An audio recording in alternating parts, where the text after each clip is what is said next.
सर्वप्रथम मैं अपने कर कमलों को जोड़कर विघ्नहर्ता, मंगलमूर्ति, बुद्धि प्रदाता श्री गणेश भगवान को नमन करती हूँ। जय गणेश देवा, जिनके नाम का स्मरण करते ही हर कार्य सिद्ध होता है, जिनकी कृपा से अंधकार भी प्रकाश में बदल जाता है। आज हम सुनने जा रहे हैं एक ऐसी अद्भुत कथा गणेश जी के भक्त की, जिसने सब कुछ खो दिया पर अंत में गणेश कृपा से सब पा लिया। यह कथा है आज के युग की, जहाँ इंसान अपनी परेशानियों में भगवान को भूल जाता है, पर भगवान अपने भक्त को कभी नहीं भूलते। आरंभ जीवन की ठोकरें। शहर नागपुर के एक छोटे से मोहल्ले में एक युवक रहता था, अमित शर्मा। अमित एक साधारण मध्यवर्गीय परिवार से था। उसके पिता सरकारी नौकरी में थे, पर कुछ साल पहले उनका देहांत हो गया। माँ ने सिलाई का काम करके किसी तरह घर चलाया और अमित को पढ़ाया। अमित बचपन से ही होशियार था। कॉलेज खत्म करके उसने इंजीनियर की डिग्री ली, पर नौकरी के लिए दर दर भटकने लगा।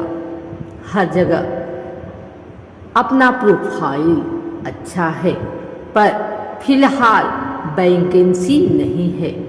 सुन सुनकर उसका मन टूट गया।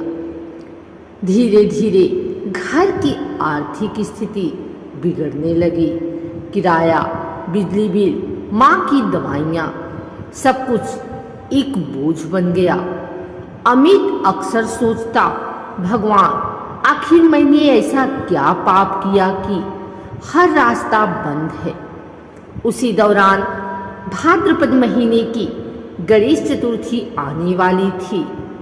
मोहल्ले में हर साल गणेश उत्सव धूमधाम से मनाया जाता था। इस बार भी बच्चे बूढ़े सब मिलकर मंडप बना रहे थे। अमित बस दूर से देखता रहा। उसकी माँ बोली, बेटा तू भी कुछ सेवा कर ले। गणपति बप्पा की कृपा बिना जीवन अधूरा है। अमित उदास होकर बोला, माँ जब भगवान सुनते ही नहीं तो सेवा का क्या मतलब। माँ मुस्कुराई, बेटा भगवान सुनते हैं, पर तब जब हम बोलना बंद करके मन से पुकारते हैं। उस रात अमित को नींद नहीं आई। सुबह जब आँख खुली तो उसने देखा सामने मंदिर की ओर से ढोल ताशे बज रहे थे। गणपति बप्पा मोरिया, मंगलमूर्ति मोरिया। कुछ हुआ उसके भीतर। वह उठकर मंदिर गया और पहली बार बिना किसी मांग के सिर्फ श्रद्धा से हाथ जोड़ दिए। अमित रोज सुबह मंदिर जाने लगा। वह घंटे बजाकर सिर्फ यही कहता, हे बप्पा बस मुझे सही रास्ता दिखा दो। कुछ दिन बाद मंडप के सजावट प्रभारी बीकी राव ने उससे कहा, अमित तू खाली है ना, आजा थोड़ी मदद कर ले। वह मान गया। दिन भर बच्चों के साथ मंडप सजाने, लाइट लगाने और मूर्ति की व्यवस्था करने में जुट गया। पहली बार उसके चेहरे पर मुस्कान लौटी। गणेश चतुर्थी के दिन जब गणपति बप्पा की मूर्ति स्थापित हुई, वह मूर्ति अत्यंत दिव्य थी। मोदक से सजी थाली, फूलों की माला और दीपों की रोशनी में गणेश जी ऐसे लग रहे थे जैसे स्वयं साक्षात प्रकट हुए हो। अमित की आंखों से अनजाने में आंसू बह निकले। कथा यहीं खत्म नहीं हुई। जैसे जैसे दिन बीतते गए उसकी माँ की तबीयत बिगड़ने लगी। डॉक्टरों ने कहा ऑपरेशन जरूरी है। खर्च था लगभग 50,000 रुपये। अमित के पास कुछ भी नहीं था, वह टूट गया। रात में वह फिर गणेश जी के सामने बैठा और बोला, बप्पा, अगर आप सच में मेरे हैं तो माँ को बचा लो। मेरे पास पैसे नहीं हैं, पर विश्वास है कि आप कुछ करेंगे। वह पूरी रात मंदिर में ही बैठा रहा।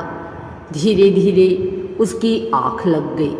सपने में उसने देखा गणेश जी मुस्कुरा रहे हैं। उन्होंने कहा, भक्त, जब तू हार मान लेता है तभी मैं आगे आता हूँ। कल का सूरज तेरे लिए नई राह लाएगा। सुबह जब वह उठा, मंदिर के पुजारी ने उसे बुलाया। अमित बेटा, कल रात एक दानी भक्त ने गणेश सेवा के नाम पर कुछ दान दिया है। शायद भगवान की इच्छा थी। ये तुम्हारे लिए है। लिफाफे में 50,000 रुपये थे। अमित स्तब्ध रह गया। उसने कुछ नहीं कहा, बस गणेश जी के चरणों में सिर झुका दिया। माँ का ऑपरेशन सफल रहा। अमित ने तय किया कि वह जीवन में जो भी करेगा गणेश जी का नाम लेकर ही करेगा। उसने छोटे बच्चों को ट्यूशन पढ़ाना शुरू किया और खाली समय में मंदिर की सेवा करता रहा।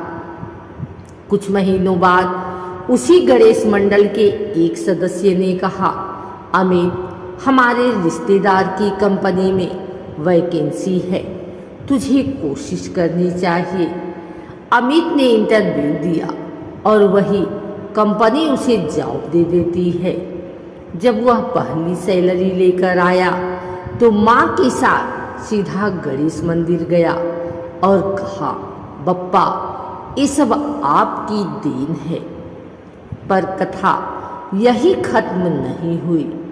1 साल बाद कंपनी में भारी आर्थिक संकट आया। कई कर्मचारियों की तरह अमित की नौकरी भी चली गई। लोग कहने लगे, तेरे गणपति ने फिर तेरा साथ छोड़ दिया। पर अमित मुस्कुराया और बोला, गणेश जी कभी किसी का साथ नहीं छोड़ते। शायद अब मुझे कुछ नया करने का संकेत दे रहे हैं। उसने घर से ही हस्त निर्मित गणेश मूर्तियां बनाने का छोटा व्यवसाय शुरू किया। वह हर मूर्ति बनाते समय बप्पा से प्रार्थना करता, हे गणेश जी, यह मूर्ति किसी के घर में सुख और शांति लाए। धीरे धीरे उसकी मूर्तियां प्रसिद्ध होने लगी। लोग कहते, इन मूर्तियों में कुछ अद्भुत शक्ति है। 3 साल बाद अमित का छोटा व्यवसाय एक बड़ी कंपनी में बदल गया। मंगल मूर्ति क्रिएंस। देश भर में उसकी मूर्तियां बिकने लगी। टीवी चैनल तक उसकी कहानी पहुंची। एक बेरोजगार युवक कैसे गणेश भक्ति से सफल उद्योगी बन सकता है। इंटरव्यू में उसने कहा, मैंने कुछ नहीं किया, सब गणेश जी की कृपा है। मैंने बस अपना विश्वास नहीं छोड़ा। हर साल गणेश चतुर्थी पर वह 108 गरीब बच्चों को नए कपड़े और मिठाई बांटता है और हर भक्त से कहता है, कभी हार मत मानो, क्योंकि गणेश जी की कृपा देर से नहीं सही समय पर होती है। प्रिय श्रोतागण, यह थी गणेश जी की अद्भुत कथा, जहाँ एक साधारण युवक ने कठिनाइयों के बीच भी भगवान पर विश्वास नहीं छोड़ा और गणेश जी ने उसे इतना ऊंचा उठा दिया कि वह औरों के लिए प्रेरणा बन गया। कहते हैं, जब भक्त का विश्वास अटल होता है तो भगवान की कृपा अनंत होती है। तो आइए अपने जीवन की हर कठिनाई में याद रखें, विघ्नहर्ता गणेश जी हमेशा हमारे साथ हैं। सभी मिलकर बोलिए गणपति बप्पा मोरिया, मंगल मूर्ति मोरिया।